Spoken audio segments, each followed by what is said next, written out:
मित्रों, वैसे भाषा संस्कार के माध्यम से कवि मणिमधुकर की धारा आज की राजनीतिक धारा से पूर्णतः जुड़ी है। इसी कारण मैं को वह जनता का प्रतिनिधि मानकर चलता है। यह प्रतिनिधित्व अगर ईमानदार है तो जनता के समक्ष किया गया घोषणा सूत्र फर्जी नहीं होता। उपरोक्त पंक्तियों में जननायक की सच्चाई का अच्छा उदाहरण प्रस्तुत है। मैं स्पष्ट रूप से अपने आप केंद्रित लक्ष्य दिश से अवगत हूँ, क्योंकि वह स्व की धारणा को राजनीतिक षड्यंत्र का अवलंब समझ रहा है। इसलिए वह अपने रास्ते के सांस्कृतिक, सामाजिक और धार्मिक अवधारणा से पूर्णतः परिचित है। पीढ़ी दर पीढ़ी कविता में 7 प्रसंग हैं। इन 7 प्रसंग में व्यक्ति की विभिन्न मुद्राएं दी हुई हैं। कविता पीढ़ी दर पीढ़ी के बदलाव आज के पक्ष भ्रांति में पड़ने वाली मनुष्य धारणा की अभिव्यक्ति है। रचनाकार उस नियत परिवेश और विचार को प्रस्तुत करता है जिसके कारण जनता बराबर विनम्र विभ्रम में पड़ी रही। इसीलिए पीढ़ी दर पीढ़ी का नायक उस सांस्कृतिक प्रवाह की प्रस्तावना को दृश्यबद्ध करते हुए कहता है। देखिए कविता का अंश। एक काठ की तलवार है, एक काठ की तलवार है बगल में लटकती हुई, और उसे दिन रात सहलाने के कौशल में मैं तुम्हारे साथ हूँ। उसे दिन रात सहलाने के कौशल में मैं तुम्हारे साथ हूँ।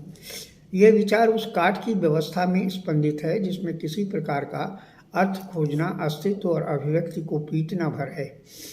आसानी से वो अपने राजनेता से इस विचार से अवगत करा देता है और एक ऐसी अहिंसा को प्रस्तुत करता है जिसके विधान में राजनीतिक मुद्दा मृत प्राय हो चुका है। ये अहिंसावादी मौन नीति कारगर होती है या नहीं, इसका प्रमाण पीढ़ी के बढ़ते रहने पर सभी कुछ स्पष्ट दृष्टिगोचर होता है। रचनाकार का मैं विशेष अनुभवी है। यथा कविता का अंश देखिए। सोचता रहा हूँ कि सूखे पेड़ पर क्या असर होता होगा।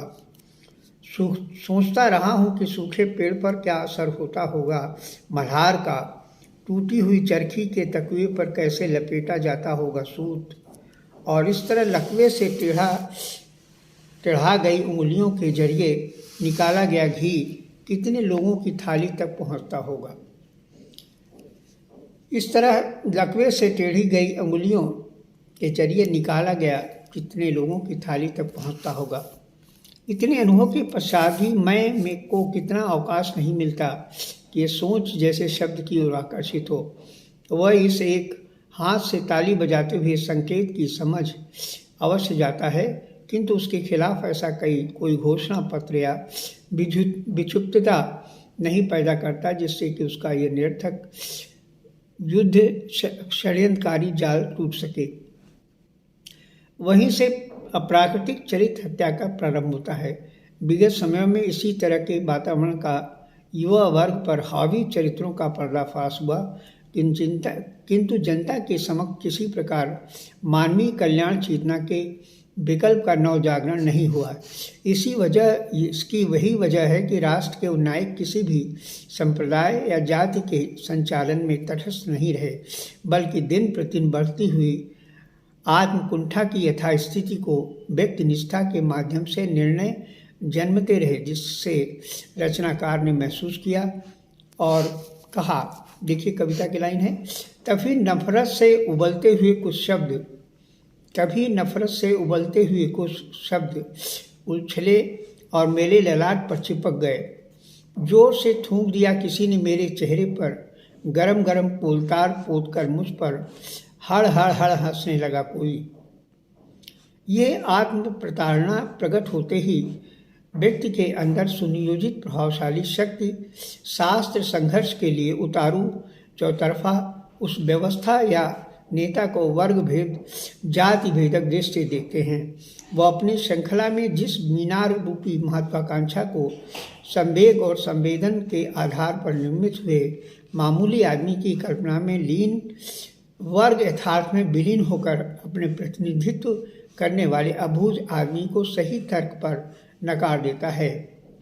रचनाकार के मैं रचनाकार के मैं में संकल्प की अवधारणा परिलक्षित होती है। और वो कविता के अंत में कहता है, यथा देखिए, पुरखों ने माफ़ किया था जंगल, नरभक्षी भालू और भेड़ियों थे जिसमें, धूर्त सियार और काले गिद्ध थे, अब हमें उनसे निपटना था अपने असली औजारों और वसीयतनामों के उजले हरफों पर भरोसा रखते हुए। काव्य धरातल पर इस यथार्थ बोध को प्रकट करना ही रचनाकार की सुरक्षात्मकता की दृष्टि से गंदे और विभत्स शक्लों की गतिविधि पंक्ति से अलग करना है। इस विभत्स पेशेवर शक्लों को यह समरकाल 1 और समरकाल 2 रचना में नए प्रतीकों के माध्यम से स्थितिवाद सीमा खींचते हुए एक नया काव्य संसार के प्रजातांत्रिक व्यवस्था में सामान्य जन पर होने वाले दमनकारी परिवर्तन कभी फलीभूत होते हैं और कभी नहीं।